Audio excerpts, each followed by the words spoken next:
So they called security on me. I couldn't believe it.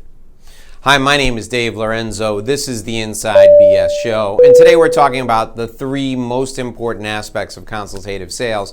But I have to tell you, I was shocked when they called security on me. You see, here's the situation.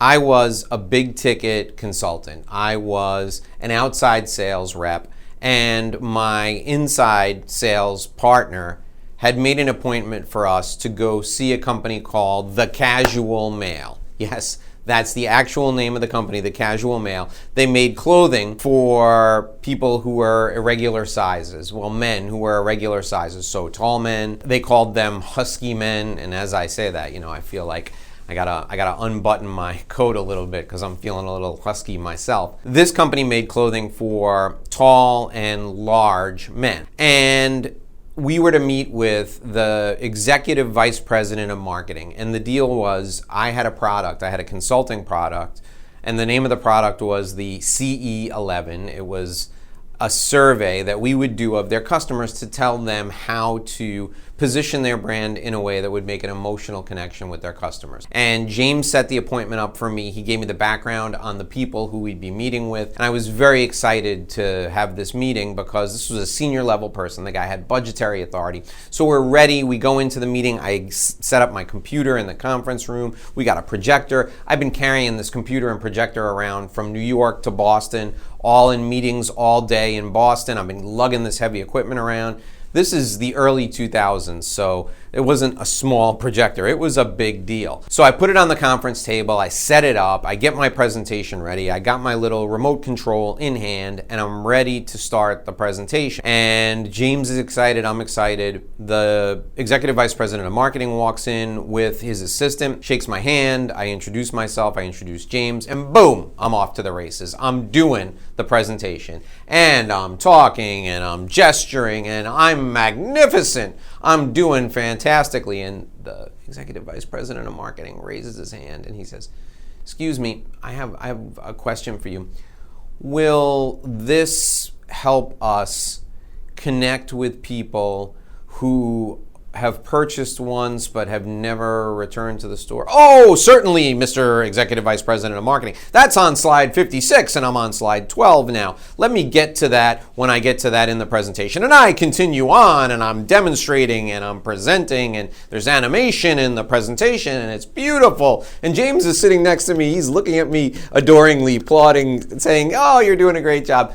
And the guy goes, one more thing. I just want to know if this will help us re-engage those customers. Will we be able to do it in a way that gets them back in the door and increases the lifetime value of the relationship? "Yes, as I said, Mr. Executive Vice President of Marketing, that's on slide 56 and I'm now on slide 18. Give me a chance to get to that and I'll be happy to get to it as soon as I can in the presentation." And again, more animation, more slides, more graphs, more data.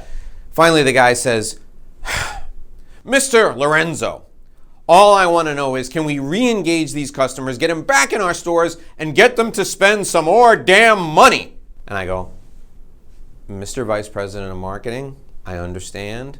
I'm on slide 22. I just got a few more slides and I'll get to that, I promise." The guy throws down his notebook, storms out of the room, yells to the assistant. The assistant comes after him.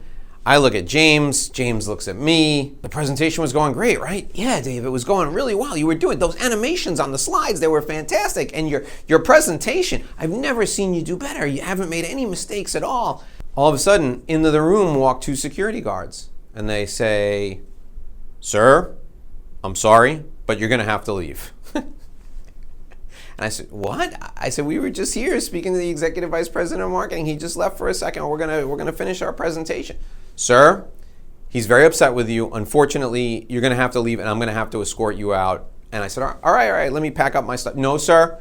We'll take you out to the front of the building, and we'll pack up your things, and we'll deliver them to you at the front of the building. You need to leave right now." I mean, that is every salesperson's worst nightmare, being thrown out of a building by security. And people have worked their entire career, 40 years in sales, and they've never been thrown out.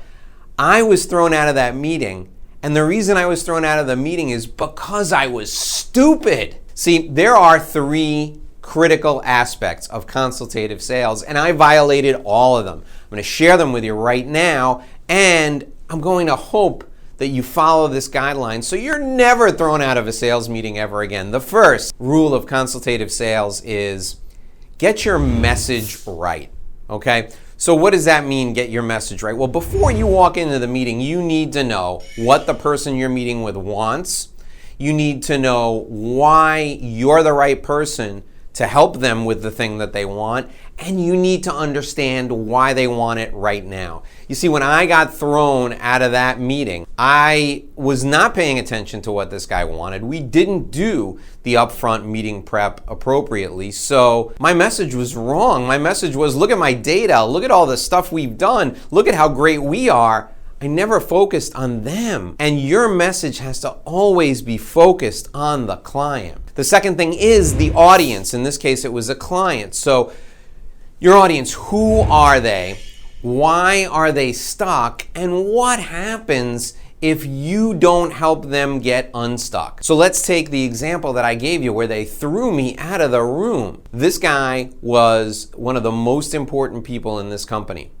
He was stuck because he couldn't increase the lifetime value of the clients. We found out later that he was going to get fired, and in fact, he did get fired because he couldn't increase the lifetime value of the client relationships. I guess there's only so many tall and husky people out there. They need those people to come back over and over again in order to be successful. Well, this guy had his butt on the line. I didn't even know that. Had I known that, all I would have done was speak to that pain. So he's the executive vice president of marketing. He's got buying authority. He was stuck because he needed to increase lifetime value of the client relationship. And what would happen to him if he didn't do it? He'd get fired. He had urgency, and I blew it. The third element is the delivery. I was not focused on the tone of my presentation. I wasn't focused on the timing, why it was important for me to be there right now. And I certainly wasn't focused on the right media. You see, in this situation where they threw me out of the room, my tone should have been more of a peer coming to him asking questions, and I should have been more concerned, more empathetic. Instead, I was authoritative and I was delivering the greatest presentation the world has ever seen. And I was like a performer, performing a play instead of a consultant asking questions. The timing, it happened to be that this was 8 weeks before a board meeting, and this guy needed to present something at the board meeting to save his butt. I was the solution.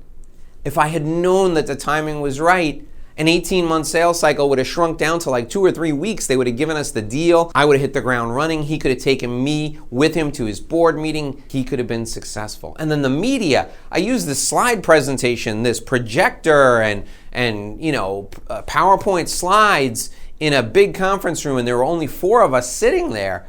I should have just had a conversation instead of using that mass media. So when you're thinking about consultative sales, the most important aspects of consultative sales are your message, the audience, and delivery. Now, here's the thing. I know that may be difficult to remember, so I'm going to give you an acronym, and you're going to think of this story of me getting thrown out of that boardroom. The acronym is MAD. The guy was mad at me, and he went and got security and threw me out. I'm probably the only salesperson to ever get physically thrown out of a meeting by security, and the guy was mad. And think of MAD when you think of consultative sales: message, audience, and delivery.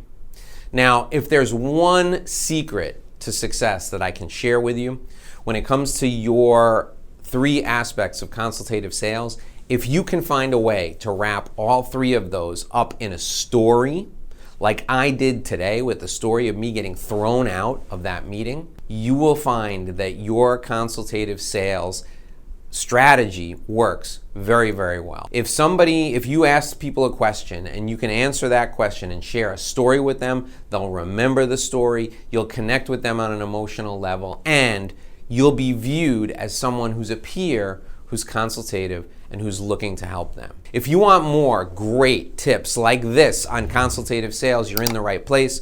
I've got a video for you to watch right now. I want you to click the video that's filling in right below me. That video there is a video about identifying your ideal client. This will make it much easier to employ these three aspects of consultative sales. Click that video about identifying your ideal client right now, and I'll see you there.